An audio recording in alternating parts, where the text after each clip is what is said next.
एक चीज और कहना चाहूंगा, ये शुरू से जो किसान नेता हैं, आंदोलनकारी जो बैठे हैं, बार बार इनकी होती थी कि एमएसपी के हमें गारंटी दी जाए। माननीय हमारे प्रधानमंत्री नरेंद्र मोदी जी ने इसकी घोषणा कर दी है कि एमएसपी का जो भी पैसा है वो सीधा किसान के खाते में जाएगा, किसी के बीच में नहीं जाएगा, कोई बिचौलिया नहीं होगा, कोई सरकार नहीं इसमें बीच में होगी, कोई अधिकारी नहीं कोई बीच में होंगे, कोई अन्य बीच में नहीं होंगे, सीधा पैसा जाएगा किसान के खाते में। तो जब सरकार इतना कुछ किसानों के लिए कह रही है आगे से आगे, तो अब तो किसानों को और किसान नेताओं को सोचना पड़ेगा कि सरकार आपके लिए एक कदम नहीं 10 कदम आगे चल रही है। तो आपको भी बड़ा मन बड़ा दिल करके 2 कदम आगे चलना पड़ेगा। किसान हित का बिल है और इसमें से जो बिचौलिए पहले जो किसान की फसल की लूट मार कर रहे थे, जो उनकी मंडी में पहुंचते ही उसको इस तरह से लूटा जाता था किसान को कि किसान बेचारा खाली हाथ पूरी साल मेहनत करता था, पूरी साल मेहनत करके जब अपनी फसल लेके मंडी पहुंचता था तो उसकी फसल को इस तरह से वहां कुछ बैठे दलाल, जिनको कहेंगे कि मंडी के जो खरीदार हुआ करते थे, वो उस फसल को इस तरह से बंदर बांट करते थे कि किसान के हाथ में बेचारे में कुछ नहीं रहता था। आप देखिए पहले एक मंडियां हुआ करती थी, सरकारी मंडियां, उन्हीं में किसान अपनी फसल को बेच सकता था। अब वहां उसको इसीलिए लूटा जाता था। फिर किसान, और आप दूसरी जगह जाओगे तो उसके लिए दुनिया भर के टैक्स वैक्स और जो है ना मंडी इंस्पेक्टर, ये सब जो है ना आपके ऊपर बंदिश लगाते थे। तो सरकार ने ये सारी चीजें खत्म कर दी कि आप इस मंडी से लेके हिंदुस्तान की कोई भी मंडी है वहां पर अपनी फसल बेच सकते हो, जिसपे कोई बंदिश नहीं है। बिहार का आगे दिल्ली बेच सकता है, दिल्ली का बिहार, बंगाल, असम कहीं भी बेच सकता है। तो ये सब चीजें जो आज इस सरकार ने करी है, आज से पहले किसी सरकार ने ऐसे कदम नहीं उठाए। अभी भी किसान बॉर्डरों पर डटे हुए हैं, 12 बार की वार्ता हो चुकी है, पर कुछ सॉल्यूशन निकल कर नहीं आ पा रहा है इस चीज का कि आखिर क्या होगा क्या नहीं होगा। किसान भी डटे हुए हैं और दूसरी तरफ सरकार लगातार कह रही है आओ बात करो बात करो। किस तरीके से देखते हैं? रोहन, आपने देखा होगा अभी कुछ 2-4 दिन पुरानी ही बात है, हमारे जो कृषि मंत्री है माननीय नरेंद्र सिंह तोमर, उन्होंने सीधा आह्वान किया है कि किसान आए हमारे साथ बैठे और चर्चा करें, और हम इसका अब हल निकालने के मूड में हैं। और सरकार भी चाह रही है कि किसान साथ में बैठें और इसका सॉल्यूशन निकाला जाए। जो भी किसान हित की बातें हैं वो इसमें रखी जाएंगी, और जो किसान अगर सोचते हैं कि इसमें थोड़ा बहुत भी इनमें कोई प्रोविजन रखने की जरूरत है, बदलने की जरूरत है, तो उसको बदला जाएगा। तो ये माननीय नरेंद्र सिंह तोमर ने, कृषि मंत्री भारत सरकार ने क्लियर स्पष्ट कहा है। और तो अब इसके लिए पहल किसान नेताओं को आगे होकर करना पड़ेगी। अगर आप हल चाहते हैं और हल नहीं चाहते हैं, आपको सिर्फ आंदोलन जीवी बनना है, आंदोलन करना ही है, तो फिर इसका तो कहीं कोई तोड़ है ही नहीं। आज आपने देखा होगा कि मोदी जी ने उत्तर प्रदेश में जो बजट सत्र आज पास हुआ, तो उसमें कितनी बड़ी किसानों को राहत दी है। किसानों को कृषि भूमि के लिए जो जल उपलब्ध कराया जाता था नहरों के माध्यम से, अन्य साधनों से, आज उसको फ्री लेस कर दिया है। किसानों से उसका कोई चार्ज नहीं लिया जाएगा। अगर आप इसका सॉल्यूशन चाहते हैं, अगर आप सॉल्यूशन नहीं चाहते हैं, सिर्फ आपको तो ये सोच बना ली कि हमें तो आंदोलन करना है, सरकार का विरोध करना है, तो फिर इसका कोई उदाहरण आप कहोगे इसका कोई तोड़ है, कोई सॉल्यूशन है, तो कोई भी नहीं है। जी सर, एक चीज है कि जिस तरीके से कई नेताओं की पहले की वीडियोस भी वायरल हुई हैं कि उन्होंने खुद इस चीज़ का समर्थन किया है कि किसानों और सरकार के बीच में कोई बिचौलिया नहीं होना चाहिए, बिचौलिया होने ही नहीं चाहिए। और फिर उसके बाद जब ऐसा कानून आ जाता है जिसमें बिचौलिए ख़त्म हो जाएंगे, तो वही लोग जिन्होंने इस बिल को लाने की बात करी थी, इस बिल का समर्थन किया था, ऐसे बिल का, वही लोग इसका विरोध करने उतर जा रहे हैं। बिल्कुल, बहुत अच्छी बात आपने कही है कि ये जो मेन मुद्दा तो यही है, जो मेन प्रॉब्लम आ रही है वो किसान और सरकार के बीच में यही है कि सरकार जो बिल लेके आई है वो किसान के लिए लेके आई। सर, एक चीज और है, राकेश टिकैत जो अपने आप को किसान नेता कहते हैं, किसान नेता हैं, और उनका कहना था अभी कुछ दिन पहले उन्होंने बयान दिया कि अगर बिल वापस नहीं होता तो हम अपनी फसलें जला देंगे। और उसी बात को कहीं ना कहीं सुनकर किसानों ने अपने खेत जोतना शुरू कर दिया ट्रैक्टरों से। तो उसके बाद पलटी मारते हुए कहने लगे कि ये जो अनाज है ये देश का धरोहर है। तो इस चीज़ को किस तरीके से देखते हैं आप?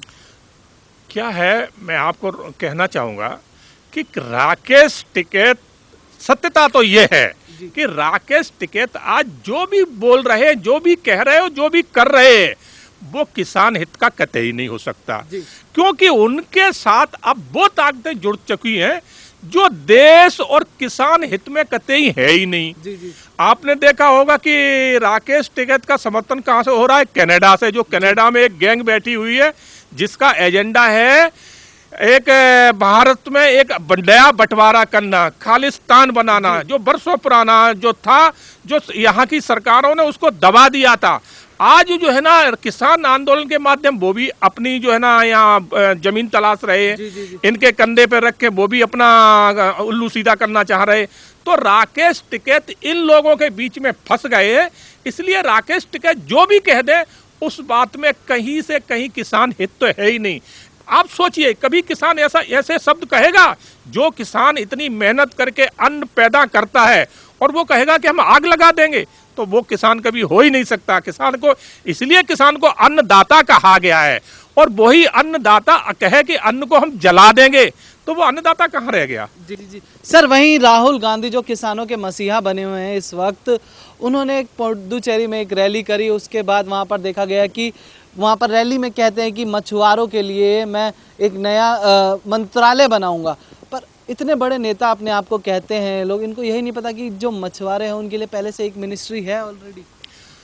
मैं आपको रोहन जी बताना चाहूँगा कि राहुल गांधी का तो दुनिया जानती है कि राहुल गांधी इतनी बचकनी हरकतें करते हैं और वो सारी बातें करते हैं जो देश हित में नहीं होती हैं। चाहे वो चाइना से जुड़ा हुआ है, एक हमारे सैनिकों का बॉर्डर की बात हो, या पाकिस्तान से जुड़ी हुई बात हो, तो वो जब भी कोई बात करते हैं तो वो ऐसी बात होती है जो देश के खिलाफ जाती है। और इनको ये मालूम होना चाहिए कि जो क्षेत्रीय जो होते हैं मंत्रालय, वो केंद्र को नहीं, वो स्टेट गवर्नमेंट को अधिकार होते हैं। ये स्टेट गवर्नमेंट का मैटर है। आप केंद्र में कौन सा मंत्रालय बनाएंगे? ये स्टेट गवर्नमेंट के अंदर होता है कि क्षेत्रीय आपके मछुआरे और भी अन्य हैं, उनके लिए आप कैसे बेनिफिट दे सकते हैं। जो राष्ट्रीय जो सहायता है वो कांग्रेस का थोड़ी दे पाएगी। वो तो क्या है, एक अनुदान होता है कि सरकार के माध्यम दिया जाता है कि ना, कि उसके लिए कोई अलग से मंत्रालय होगा। तो राहुल गांधी क्या कह दें क्या नहीं कह दें, पांडुचेरी में जाके उन्होंने अपनी मीटिंग करी और पता चला कि उनकी सरकार वहां गिर गई। तो उनकी हरकतें तो इतनी ज्यादा, जिनका कुछ कहना मैं तो कहता हूं गलत होगा, कि वो कांग्रेस में जो 60-70 साल पुरानी कांग्रेस आज धीरे धीरे राहुल गांधी की वजह से सिमटती जा रही है। आज एक बहुत बड़ी बात हो चुकी है, आपने शायद आप ये भी तक इस पे ध्यान नहीं दिया होगा कि आज दक्षिण भारत कांग्रेस मुक्त हो चुका है। कांग्रेस के ताबूत में एक कील और ठुक चुकी है। दक्षिण भारत में इनकी सरकार हुआ करती थी, आज वहां से इनका सुपड़ा साफ हो चुका है। राहुल गांधी इस बात को अच्छी तरह समझ लें कि अब दक्षिण भारत कांग्रेस मुक्त हो चुका है। बाकी अब थोड़ा बहुत रह गया, वो भी बहुत जल्दी हो जाएगा। बस ये ऐसी देश विरोधी ताकतों को जो अपने साथ खड़े करे जाएं, देश विरोधी ये बोलते जाएं, और कांग्रेस इस देश से बिल्कुल खत्म होती चली जाएगी। जी सर। खुद के जीजा ने जमीन का घोटाला कर रखा है, उसके बावजूद ये कहते हैं कि खेतों में टाइल्स लगवा देंगे, आलू डालकर सोना निकालेंगे, और ऐसे ये किसान के मसीहा बन रहे हैं। 70 साल से इनकी सरकार क्या कर रही थी? 10 साल जब पिछली बार सरकार रही तब क्या करा इनकी सरकार ने? तब भी किसान रोज सुसाइड, आए दिन खबरें आती थी कि किसान ने सुसाइड कर लिया, किसान ने सुसाइड कर लिया। तब ये लोग क्या कर रहे थे अपनी सरकारों के वक्त? बिल्कुल, आपने देखा होगा कि पहले भी इनकी कांग्रेस की सरकारें रही हैं, और 10 साल का कार्यकाल तो ऐसा रहा है कि जिसमें सर्वे सर्वा राहुल गांधी थे। मुखौटा, जो मनमोहन सिंह प्रधानमंत्री थे, वो तो एक मुखौटा थे, क्योंकि मनमोहन सिंह का बनाया हुआ बिल आपने देखा होगा कि राहुल गांधी ने फाड़ के फेंक दिया था। कितना बड़ा देश के प्रधानमंत्री का इन्होंने कितना बड़ा उपवास किया था। तो राहुल गांधी की हरकतें शुरू से ऐसी रही हैं कि उन्होंने जहां भी कुछ किया है, और आज कहते हैं कि हम जो है ना सरकार बनाएंगे तो हम ये कर देंगे। अरे तुम्हारे जीजा राहुल जी, तुम्हारे जीजा बड़ेरा ने किसानों की जमीनें हड़पी, उन जमीनों को हड़प के और करोड़ों अरबों में बेच दी। आपने उस टाइम तो कुछ नहीं कहा, आपने एक शब्द भी नहीं उठाया। आज जो है ना इतना संपत्ति जो बड़ेरा बना के बैठा है, आप एक बार बोलिए वो कहाँ से आई उसके पास संपत्ति, कौन सी उसके मिल चल रहे हैं, कौन सी फैक्ट्रियां चल रही हैं, कहाँ से आई उस पे बड़ेरा पे इतनी संपत्ति। तो ये वही देश का पैसा इन्होंने 10 साल के कार्यकाल में जो लूटा है ना, वो आज इन आंदोलनों में जो फंड हो रहा है, ये फंड वहीं से आ रहे हैं। तो राहुल गांधी क्या कहेंगे, इन्होंने तुमने वो आदमी कहे जो पहली बार, नरेंद्र मोदी का आज 6-7 साल का कार्यकाल है, ज्यादा नहीं है, और उसमें देखिए देश में कितने बड़े कार्य हो चुके हैं।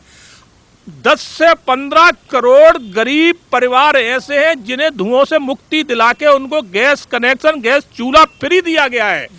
और भी ऐसी अन्य सुविधाएं हैं जो 100 से ज्यादा वो सरकार की इस टाइम योजना चल रही है, वो टोटल गरीब के लिए है, किसानों के लिए है, आम जनता के लिए है। जी सर, वहीं प्रियंका गांधी मुजफ्फरनगर में रैली करती हैं और वहां कहती हैं कि जिन किसानों ने अपने बेटों को फौज में भेजा, आर्मी में भेजा, आज उनका अपमान हुआ, उनका अपमान हो रहा है। इसको किस तरीके से देखते हैं? हाँ, बहुत अच्छी बात है रोहन जी। आपने देखा जब हुड़दंगिये इस दिल्ली में आए और किस तरह से हुड़दंग मचाया, पूरी दिल्ली को उन्होंने ऐसे बना दिया था जैसे कोई सीरिया हो। हर जगह जगह दिल्ली में हुड़दंग हुआ। हमारे जो है ना देश का एक बहुत सम्मान जिसको बोलते हैं लाल किला, एक हमारी धरोहर है, उस पे हुड़दंगिये पहुंच गए ट्रैक्टर लेके। और उससे भी बड़ी जो उन्होंने एक जो है ना घृणित जो बात करी वो ये थी कि हमारे तिरंगे के साथ एक समुदाय विशेष का झंडा लगाया गया, हमारे तिरंगे को उठा के नीचे फेंका गया। प्रियंका गांधी उस पर एक शब्द नहीं बोली। और वहीं पर आप देखिए कि हमारे सुरक्षा कर्मी जिनको कहती है कि पुलिस में और उसमें अपमान हुआ, तो हमारे सुरक्षा कर्मियों को वहां मारा गया, पीटा गया, उन पे लाठी भाले सब चलाए गए। और वो आज भी 400 से अधिक आज भी हॉस्पिटल में एडमिट है। 26 तारीख से लेकर अभी तक एडमिट है। प्रियंका गांधी किसी एक को देखने नहीं गई है। और एक हुड़दंगी जो यहाँ पुलिस के ऊपर ट्रैक्टर चढ़ा रहा था और अपने ही कर्मों से वो स्टंट करते हुए उसका ट्रैक्टर पलटा और मर गया, उसको देखने के लिए यूपी के गांव में जाके देखने पहुंच गई। तो ये तो इनके कारनामे हैं। और ये क्या बातें करेंगे। अगर तुम्हें सुरक्षा कर्मियों की इतनी फिक्र थी तो प्रियंका जी एक बार हॉस्पिटल जाती, उन सुरक्षा कर्मियों को देख के आती जो आप सबकी सुरक्षा में लगे हुए, जिन्होंने लाठी भाल सब चोटें खाई और आज एडमिट हैं। मगर ये क्या है, इन्हें राजनीति वो करना है जिसमें सरकार का विरोध हो। आज जब हमारे गलवान घाटी में हमारे सैनिकों के ऊपर चाइना ने हमला किया, मगर जो हमारे सैनिक थे उन्होंने मुंह तोड़ जवाब दिया। चाइना के ज्यादा से ज्यादा चाइना के सैनिकों को मार गिराया, मगर सवाल इन्होंने उठाया हमारी सेना पे कि हमारे सैनिक मारे गए। अरे हमारी सेना का पराक्रम तो इतना बड़ा है कि जिसकी कोई सीमा ही नहीं है। मगर राहुल गांधी ने उस टाइम भी हमारी सेना के ऊपर जो है ना, इन्हीं प्रियंका गांधी ने सवाल उठाए थे, चाइना की छावासी करी थी। तो ये लोग इतने ज्यादा मोरलहीन हो चुके हैं कि देश विरोध में ये कुछ भी कह सकते हैं। जी धन्यवाद।